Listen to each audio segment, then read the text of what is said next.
దేశవ్యాప్తంగా విద్యా వ్యవస్థలో జరుగుతున్నటువంటి లోపాలన్నిటి మనం చూస్తూ ఉన్నాం. నీట్ ప్రశ్నపత్రం లీక్ అయి ఇప్పటి వరకు కూడా మరి మంత్రిగా ఉన్నటువంటి విద్యాశాఖ మంత్రిగా ఉన్నటువంటి కేంద్ర విద్యాశాఖ మంత్రి ఇప్పటి వరకు రాజీనామా చేయకుండా తప్పించుకుంటూ తిరుగుతున్నాడు. నీటు విద్యార్థుల జీవితాలతో చెలగాట మారుతూ ఒకవైపు వైద్య విద్యను నిర్వీర్యం చేస్తూ ఉంటే భారతీయ జనతా పార్టీ భారతీయ జనతా పార్టీ దేశవ్యాప్తంగా యూజీసీ యూనివర్సిటీ గ్రాంట్ కమిషన్ ఏదైతే ఉందో యూజీసీ దాని అండర్లో ఉన్నటువంటి AICTE all India council for technical education ఇవి రెండు కూడా మరి దేశవ్యాప్తంగా ఉన్నటువంటి సాంకేతిక విద్య టెక్నికల్ ఎడ్యుకేషన్ వీటన్నిటిని కూడా ఇంజనీరింగ్ విద్యనంతా కూడా మరి పర్యవేక్షిస్తుంటాయి. మరి ఈ 12 ఏళ్ల బీజేపీ పాలనలో మొత్తంగా ఇంజనీరింగ్ విద్యను మొత్తం భ్రష్టు పట్టిస్తున్నటువంటి పరిస్థితి ఉంది. దానికి తెలంగాణలో ఉన్నటువంటి మరి ఇంజనీరింగ్ కళాశాలల్లో నరసింహారెడ్డి కళాశాల మరి 2003లో వాళ్ళు సొసైటీ గిఫ్ట్ ఇచ్చినామని భూములు గిఫ్ట్ ఇచ్చినామని చెప్తా ఉన్నారు. అదేవిధంగా వాళ్ళు ఏదైతే డాక్యుమెంట్ను షో చేస్తూ ఉన్నారో ఆ డాక్యుమెంట్లో చూపించినటువంటి ఏ ఒక్క సర్వే నెంబర్ కూడా భూములు కూడా సొసైటీ పేరు మీద లేవనేది రీసెంట్లీ ఏఐసిటికి ఢిల్లీలో జరిగినటువంటి ఎస్సీ మీటింగ్లో హాజరు కావడం జరిగింది. ఆ కళాశాల యాజమాన్యం కూడా హాజరు కావడం జరిగింది. వాళ్ళు ఏం చెప్తారంటే టెక్నికల్గా తెలంగాణలో రెవెన్యూ రికార్డులన్నీ కూడా ఇక్కడ తప్పుడు తడకగా ఉంది, ఇక్కడ అప్డేట్ కాలేదనేటువంటి ఒక తప్పుడు సమాచారాన్ని ఏఐసిటికి ఇస్తున్నారు. వెంటనే నేను సమాధానం చెప్తూ తెలంగాణలో ఈ తెలంగాణ రాష్ట్రం 2014లో ఏర్పడ్డ తర్వాత అప్పుడున్నటువంటి పాలకులు మరి ధరణి అనేటువంటి ఒక పోర్టల్ తీసుకొచ్చిళ్ళు. ధరణిలో 2020లోనే భూములన్నీ కూడా ఆన్లైన్ చేస్తున్నామని చెప్పి భూములన్నీ కూడా ఆన్లైన్ చేయడం జరిగింది. మరి అప్పుడు 20లో అప్డేట్ కాకుండా ఉన్నటువంటి భూములు కాంగ్రెస్ ప్రజాప్రభుత్వం అంటే మా ప్రభుత్వం ఏర్పడ్డ తర్వాత రేవంత్ అన్న గారి సారథ్యంలో భూభారత్ తీసుకొచ్చి మళ్ళీ మొత్తం కూడా ఇంకా పెండింగ్లో ఉన్న వాటన్నిటిని కూడా ఆన్లైన్లో చేయడం జరిగింది. మరి ఇప్పటి వరకు కూడా అవి వ్యవసాయ భూములుగానే జక్కుల ఎడ్యుకేషన్ సొసైటీ ఏదైతే ఉందో వాళ్ళు రెవెన్యూ ఆర్డీఓ నుంచి ల్యాండ్ కన్వర్షన్ తీసుకున్నట్టుగా చూపిస్తూ ఉన్నారు. ఇక్కడ చూడండి మీరు 2007లో వాళ్ళు ల్యాండ్ కన్వర్షన్ తీసుకున్నట్టుగా చూపిస్తూ ఉన్నారు. మరి ఈ ల్యాండ్లో మొత్తం కూడా ఈ ఆర్డీఓ ఇచ్చిన దాంట్లో 580 సర్వే నెంబర్లో 7 ఎకరాల 5 గుంటలు ఉన్నట్టుగా, మిగతా 579లో 2 ఎకరాల 5 గుంటలు ఉన్నట్టుగా ఈ 4 సర్వే నెంబర్లు చూపిస్తూ మొత్తం 10 ఎకరాల ఎక్స్టెంట్ను ఈ కళాశాలకు జక్కుల ఎడ్యుకేషన్ సొసైటీ పేరు మీదకి ఇచ్చినామని చెప్తా ఉన్నారు. మరి నేను నాటి ధరణి నేటి భూభారతిని కూడా పరిశీలించి మొత్తం కూడా తీయడం జరిగింది. మీరు చూసినట్టయితే ఇక్కడ land survey number by number రావడం జరిగింది. 580 సర్వే నెంబర్ 580/1 రావడం జరిగింది. నరసింహారెడ్డి ఇంజనీరింగ్ కళాశాల ఏదైతే క్లెయిమ్ చేసుకుంటుందో ఆ కళాశాల భూమి 580/1 రావడం జరిగింది. దీని అంతా చెప్పే ముందు మీకు ఒక విషయం చెప్పాలి. ఏ కళాశాల పెట్టినా కూడా ఏ సంస్థ పెట్టినా కూడా టెక్నికల్ ఎడ్యుకేషన్ గైడ్లైన్స్ ప్రకారం యూజీసీ గైడ్లైన్స్ ప్రకారం ఖచ్చితంగా అది ట్రస్ట్ పేరు మీద సొసైటీ పేరు మీద ఆ ల్యాండ్ను ఉండాలి. ఉన్నప్పుడు మాత్రమే ఆ కళాశాలకు అనుమతులు ఏఐసిటి కానీ యూజీసీ కానీ ఇస్తుంది. అట్లా లేకుండా ఉన్నట్టయితే ఏ యూనివర్సిటీ పరిధిలో కూడా అఫిలియేషన్ ఇవ్వడానికి వీలు లేదు అని ఇది ఏఐసిటి గైడ్లైన్స్లో ఉంది. స్టేట్ యూనివర్సిటీ గైడ్లైన్స్లో కూడా అదే విధంగా ఉంది. మరి దీనికి భిన్నంగా ఈరోజు నరసింహారెడ్డి కళాశాలలో మొత్తం కూడా 580/1 సర్వే నెంబర్లో 3 ఎకరాల 22 గుంటలు అంటే 580 సర్వే నెంబర్ 580/1 వచ్చిందంటే ఆ ల్యాండ్ ట్రాన్సాక్షన్ జరిగినట్టుగా అది ఎవరి పేరు మీద ఉందంటే జక్కుల త్రిశూల్ రెడ్డి పేరు మీద ఉంది. ఆ ల్యాండ్ ఏమని చూపిస్తుందంటే అగ్రికల్చర్ ల్యాండ్ అని చూపిస్తూ ఉంది. అగ్రికల్చర్ ల్యాండ్ ఎట్లా ఉంటుంది? ఒక కళాశాల నిర్మాణం అయిన తర్వాత అక్కడ బిల్డింగ్లు నిర్మాణాలు జరిగిన తర్వాత అది వ్యవసాయేతర భూమిగా మారిన తర్వాత కూడా 2006లో కాలేజ్ పెడితే 2026లో అంటే 20 సంవత్సరాల తర్వాత కూడా ఆ కళాశాల వ్యవసాయ భూమిగా చూపెడతా ఉంది. అంటే మాకు చాలా అనుమానాలు ఉన్నాయి దీని వెనుక ఏం జరుగుతూ ఉంది. ఇంకా ప్రభుత్వం పేద రైతులకు ఇచ్చేటువంటి వాటిని కూడా ఏమన్నా కాజేసిందా వీళ్ళు అనేది కూడా మేము ఆర్టీఐ చేయడం జరిగింది. దాని సమాచారం కూడా పూర్తి సమాచారం త్వరలో రాబోతా ఉంది. 580/2 చూసుకున్నట్టయితే 3 ఎకరాల 23 గుంటలు, బై 1లో 3 ఎకరాల 22 గుంటలు, బై 2లో 3 ఎకరాల 23 గుంటలు, అంటే 7 ఎకరాల 5 గుంటలు. ఇక్కడ చాలా క్లారిటీ కనిపిస్తూ ఉంది. ఇట్లా వీళ్ళు భూములన్నీ రికార్డులన్నీ ఒక రిజిస్ట్రేషన్ ఫ్యాబ్రికేట్ డాక్యుమెంట్ను తయారు చేసుకొని ఆ ఫ్యాబ్రికేట్ డాక్యుమెంట్ ఆధారంగా ఇలా కళాశాలను నిర్మించుకున్నారు. ఇది వ్యాపారం కోసం చేస్తూ ఉన్నారు. ఇలా విద్యను మొత్తంగా ఇంజనీరింగ్ విద్యను వ్యాపారం చేసిళ్ళు, విద్యార్థుల జీవితాలతో చెలగాట మారుతూ ఉన్నారు. మేము ఎందుకు మాట్లాడుతున్నామంటే బాధ్యత గల విద్యార్థి నాయకులుగా కాంగ్రెస్ పార్టీ నాయకులనే మేము అడగదలుచుకున్నాం.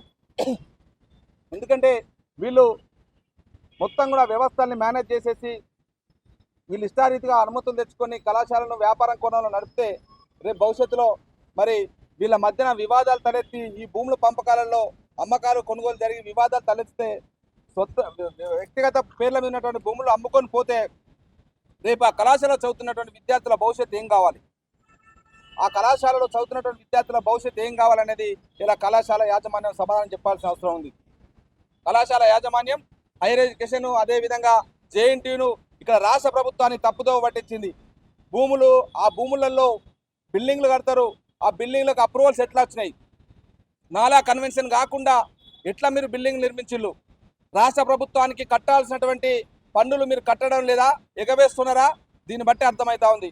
కాబట్టి ఇన్ని తప్పిదాలతోటి ఆ కళాశాల నిర్మాణం జరిగింది. మరి ఇంత లోపభూయిష్టంగా ఉంటే ఏఐసిటి ఎందుకు నిద్రపోతా ఉంది, యూజీసీ ఎందుకు నిద్రపోతా ఉంది, యూజీసీకి ఏఐసిటికి పదే పదే ఫిర్యాదు చేసినా కూడా మరి ఎందుకు పట్టించుకోవడం లేదు. దీన్ని బట్టి అర్థం చేసుకోవచ్చు భారతీయ జనతా పార్టీ ఈ దేశంలో విద్యా వ్యవస్థను ఎట్లా నిర్వీర్యం చేస్తూ ఉంది. మళ్ళీ వాళ్ళే ఈ దేశం కోసం ధర్మం కోసం అనుకుంటూ ఈ దేశంలో ఏమో మేము సాధించినామని చెప్తా ఉన్నారు. ఇలా కాంగ్రెస్ పార్టీ నిర్మించినటువంటి విద్యా సంస్థలన్నిటిని కూడా నిర్వీర్యం చేస్తూ ఉంది. ఇలా నూతన విద్యా విధానం పేరుతోటి న్యూ ఎడ్యుకేషన్ పాలసీని తీసుకొచ్చేసి విద్యలో కాషాయకరణం చూపించేసి ఇలా విద్యను మొత్తం పఠిస్తూ ఉంది. మరోవైపు రాష్ట్ర ప్రభుత్వం చాలా పటిష్టాత్మకంగా రేవంత్ రెడ్డి గారు గత సంవత్సరం కూడా ఈ ఇంజనీరింగ్ విద్య పైన సమీక్ష చేసి ఇష్టారీతిగా వివిధ కోర్సులను మూసివేస్తూ ఓన్లీ సిఎస్సి ఐటీ మాత్రమే పెంచుకుంటూ పోతే మరి మిగతా సివిల్ త్రిబుల్ ఈ అదేవిధంగా మెకానికల్ కోర్సులు ఎవరు చదువుతారు, భవిష్యత్తుకు వాళ్ళు కూడా అవసరం ఉంటుంది కదా అని సమీక్షించి రేవంత్ రెడ్డి అన్నగారు మరి అదేవిధంగా సమీక్ష నిర్వహించి అట్లా చేయడానికి వీల్లేదు, మీరు ఇష్టారీతిగా పెంచుకుంటూ పోవడానికి వీల్లేదని వాటన్నిటిని బ్యాలెన్స్ చేసుకోవాలి అన్ని కోర్సులని మరి గత సంవత్సరమే ఇంజనీరింగ్ కళాశాలలకు వార్నింగ్ ఇవ్వడం జరిగింది. అయినప్పటికీ కూడా కొద్దిమంది అధికారులు ఇలా ముఖ్యంగా నేను పేరు చెప్పదలుచుకున్నాను, మొన్ననే పదవి అనేది తీసేయడం జరిగింది. అనేక ఫిర్యాదులు కూడా ఆయన పైన కూడా నేను చేయడం జరిగింది. జేఎన్టీయూ రిజిస్ట్రార్ వెంకటేశ్వరరావు తనకి ఎన్నిసార్లు ఫిర్యాదు చేసినా కూడా పట్టించుకోకుండా ఇలా మళ్ళీ ఆ కాలేజీకి ఎన్ఓసి ఇస్తూ ఆ కళాశాలను ఇలా అనుమతులు ఇచ్చి ఇలా కౌన్సిలింగ్లో పెట్టడానికి కోసం పెట్టడం జరిగింది. అందుకనే ఇలా కౌన్సిల్ చైర్మన్ గారిని అదేవిధంగా జేఎన్టీయూ రిజిస్ట్రార్ కొత్తగా నియమించబడ్డటువంటి మేడంని కూడా కలవబోతా ఉన్నాం. ఆ కళాశాలను నరసింహారెడ్డి కళాశాలను అదేవిధంగా మల్లారెడ్డి ఏదైతే ఇన్స్టిట్యూషన్స్ ఉన్నాయో వాటికి సంబంధించినవి కూడా ఇలా కళాశాలన్నిటిని కూడా మొత్తంగా ఇలా కౌన్సిలింగ్లో పెట్టకుండా అట్లాంటి లోపభూయిష్ట విధానాలతోటి ఇలా ఒక తప్పుడు ఫ్యాబ్రికేట్ డాక్యుమెంట్ తోటి అనుమతులు పొందినటువంటి కళాశాలలో గుర్తింపులు రద్దు చేస్తూ ఆ కళాశాలల్ని కౌన్సిలింగ్ నుంచి తీసేయాలని కూడా ఇలా డిమాండ్ తోటి మేము ఇలా చైర్మన్ గారిని కలవడం జరిగింది. అదేవిధంగా మల్లారెడ్డి కాలేజీ ఇలా పాలమ్మినా పూలమ్మినా అని చెప్తూ గత ప్రభుత్వంలో తన అధికారాన్ని అడ్డం పెట్టుకొని మంత్రి పదవిని అడ్డం పెట్టుకొని మరి ఇష్టారీతిగా 2020లో కరోనా సమయంలో మహిళా యూనివర్సిటీ కోసం అనుమతుల కోసం పెట్టుకున్నటువంటి ప్రపోజల్ని తాను ఇష్టారీతిగా అధికారాన్ని గత బీఆర్ఎస్ ప్రభుత్వంలో అధికారాన్ని అడ్డం పెట్టుకొని దాన్ని కోఎడ్యుకేషన్గా మార్చుకున్నాడు. రాత్రికి రాత్రే దాన్ని కోఎడ్యుకేషన్గా మార్చుకొని అసలు ఆ ల్యాండ్ ఎక్కడ కూడా ఆయన పేరు మీద ఉన్నటువంటి ఏదైతే సొసైటీ పేరు మీద ఉండాల్సిన ల్యాండ్ కూడా మల్లారెడ్డి మీరు చూసినట్టయితే చామకూర మల్లారెడ్డి ఈ సర్వే నెంబర్లన్నీ కూడా ఇగో అగ్రికల్చర్ ల్యాండ్ ఈ సర్వే నెంబర్లన్నీ కూడా తన యూనివర్సిటీకి సంబంధించిన భూముల కోసం వాడిండు. చామకూర మల్లారెడ్డి 23 గుంటలు అగ్రికల్చర్ ల్యాండ్ మొత్తం కూడా అసలు యూనివర్సిటీ దగ్గర తీసుకున్నటువంటి అప్రూవ్డ్ లొకేషన్లో కళాశాలను నిర్వహించకుండా ఆపరేటింగ్ లొకేషన్ ఇంకో చోట పెట్టడం జరిగింది. ఇదేంటి అని ఏఐసిటీలో మల్లారెడ్డి ఇన్స్టిట్యూషన్కి సంబంధించినటువంటి సెక్రటరీ మహేందర్ రెడ్డి మొన్న ఏఐసిటీ ముందు హాజరు కావడం జరిగింది. నేను కూడా ప్రత్యక్షంగా హాజరు కావడం జరిగింది. వాళ్ళ ముందు వీళ్ళు చెప్పే సమాధానం ఏంటంటే తెలంగాణ ప్రభుత్వం తెలంగాణ రెవెన్యూ అధికారులను ఇలా కించపరిచే విధంగా ఇక్కడ అస్తవ్యస్తంగా ఉంది, రెవెన్యూ రికార్డులు సరిగా లేవు, ఆన్లైన్ జరగడం లేదు, ఆన్లైన్ జరగకపోవడం వల్లనే ఇప్పటికీ మాది వ్యవసాయ భూములు కనబడుతున్నాయని ఇలా వాళ్ళు చెప్పుకుంటున్నారు. నేను మొత్తం పూర్తి ఆధారాలతోటి గతంలో మల్లారెడ్డి ఏదైతే బీఆర్ఎస్ ప్రభుత్వంలో ఉన్నాడో ఆ ప్రభుత్వంలో వాళ్ళు తీసుకొచ్చినటువంటి భూభారతి రికార్డులను, ఇప్పుడున్నటువంటి కాంగ్రెస్ ప్రజా ప్రభుత్వం తీసుకొచ్చినటువంటి భూభారతి రికార్డులను, ధరణి రికార్డులను, భూభారతి రికార్డులను రెండు కూడా ఏఐసిటీ వారికి చూపించడం జరిగింది. చూపించిన తర్వాత వాళ్ళు మొత్తంగా ఆశ్చర్యానికి గురై ఏంది ఇంత తప్పుడు తడకగా ఎందుకు మీరు ఎట్లా మీకు అప్రూవల్ ఇస్తున్నారని ఏఐసిటీ అధికారులను కూడా అక్కడ ఉన్నటువంటి మేడం ప్రశ్నించడం జరిగింది.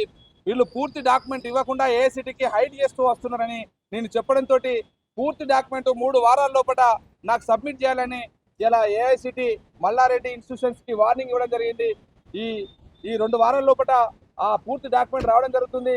మొత్తం కూడా ఆ భూ వ్యవహారాలన్నీ కూడా సొంత పేర్లతోటి, పహానీలలో కూడా సొంత పేర్లతోటి, ఎక్కడ కూడా మల్లారెడ్డి ఎడ్యుకేషనల్ సొసైటీ పేరు మీద భూములు లేవు, సిఎంఆర్ ఎడ్యుకేషనల్ సొసైటీ పేరు మీద భూములు లేవు, చంద్రమ్మ ఎడ్యుకేషనల్ సొసైటీ పేరు మీద భూములు లేవు.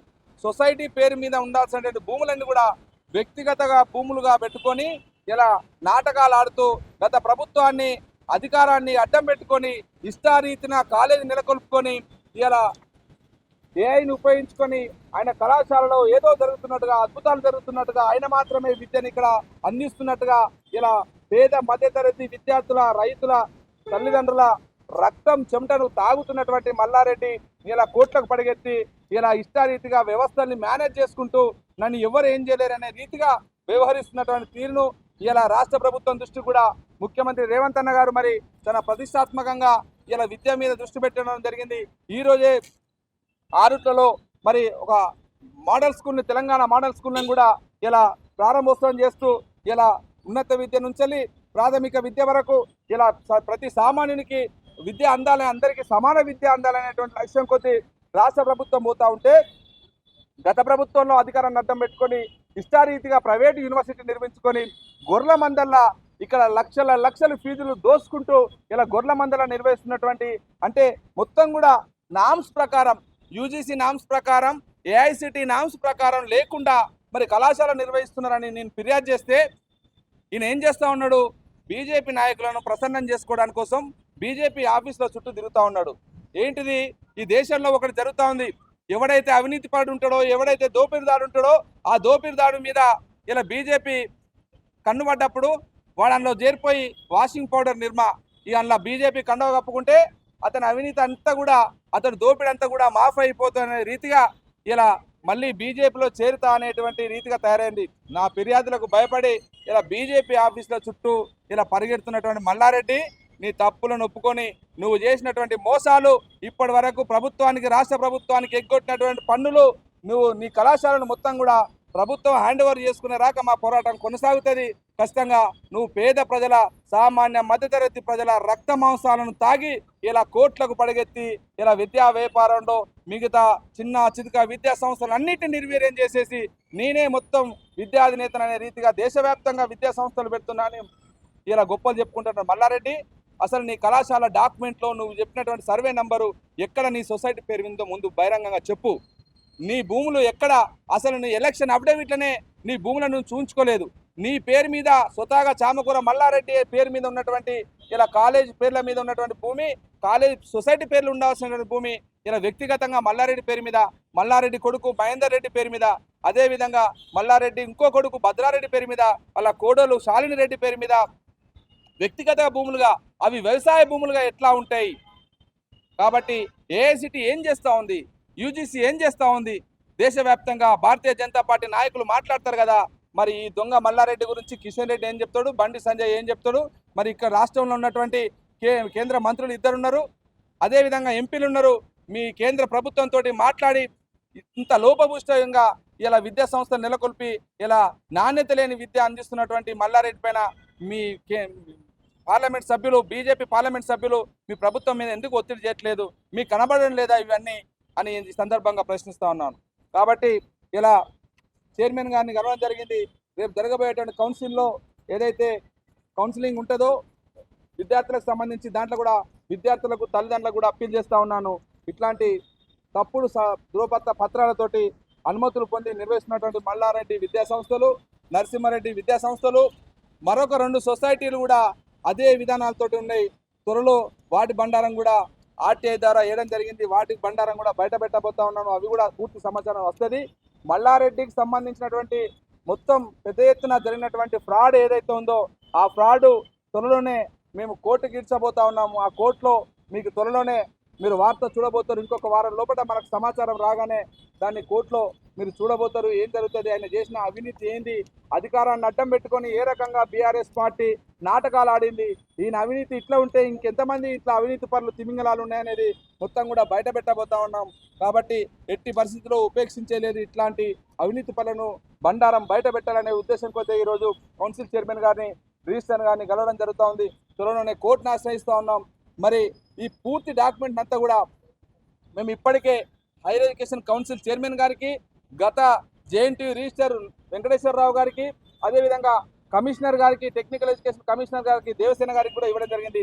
ఇప్పటి వరకు అధికారులు కూడా ఎందుకు ఇలా మల్లారెడ్డికి ఒత్తాసు పలుకుతున్నారో ఇలా అర్థం కావట్లేదు. అందుకనే ఈ సమాచారాన్ని అంతా కూడా ఇలా ముఖ్యమంత్రి గారికి నేనే స్వయంగా కలిసి మొత్తంగా ఆయన అవినీతి బండారాన్ని అంతా కూడా ముఖ్యమంత్రి గారికి, విద్యాశాఖ మంత్రిగా ఉన్నారు కాబట్టి నేనే స్వయంగా అతని ముఖ్యమంత్రి గారికి కలిసి, రేవంత్ అన్న గారికి కలిసి ఈ డాక్యుమెంట్ అంతా కూడా ఇచ్చి అతని పైన చర్యలు తీసుకునే విధంగా రాష్ట్ర ప్రభుత్వానికి మేము సూచిస్తామని చెప్తూ, ఈ సందర్భంగా మిత్రులారా, విద్యార్థి మిత్రులారా, ఆలోచించి ఇలా అడ్మిషన్ పొందండి. ఇట్లాంటి లోపభూయిష్ట విధానాలతోటి రేపు బోర్డు తింపేస్తే విద్యార్థుల భవిష్యత్తు ఏం కావాలి? అధికారులు ఇప్పటికైనా వెంటనే జేఎన్టీయూ కానీ, జేఎన్టీయూ ఏ రకంగా ఇన్వెస్ట్ ఇస్తున్నది, నరసింహారెడ్డి కాలేజీ కావచ్చు, మల్లారెడ్డి ఎడ్యుకేషనల్ గ్రూప్స్ కావచ్చు, వాళ్ళ ఆపరేటింగ్ లొకేషన్ ఒక్కడు ఉండి అప్రూవ్డ్ లొకేషన్ ఉన్నప్పుడు ఎట్లా మీరు వాళ్ళకి అనుమతులు ఇస్తున్నారు? అంటే మొక్కుబడిగా ఇలా ఇన్స్పెక్షన్ చేస్తూ మొక్కుబడిగా వాళ్ళకి అనుమతులు ఇవ్వడాన్ని ఏదైతే ఉందో మేము చాలా తీవ్రంగా వ్యతిరేకిస్తూ ఉన్నాం. గత ప్రభుత్వంలో బీఆర్ఎస్ ప్రభుత్వంలో అధికారాన్ని అడ్డుపెట్టుకొని నడపచ్చు, కానీ ఎట్టి పరిస్థితుల్లో కాంగ్రెస్ ప్రభుత్వంలో ఇట్లాంటి వాటన్నిటినీ ఇలా సరిదిద్దాలనేటువంటి లక్ష్యం కొద్దీ ముఖ్యమంత్రి గారు ఉన్నారు.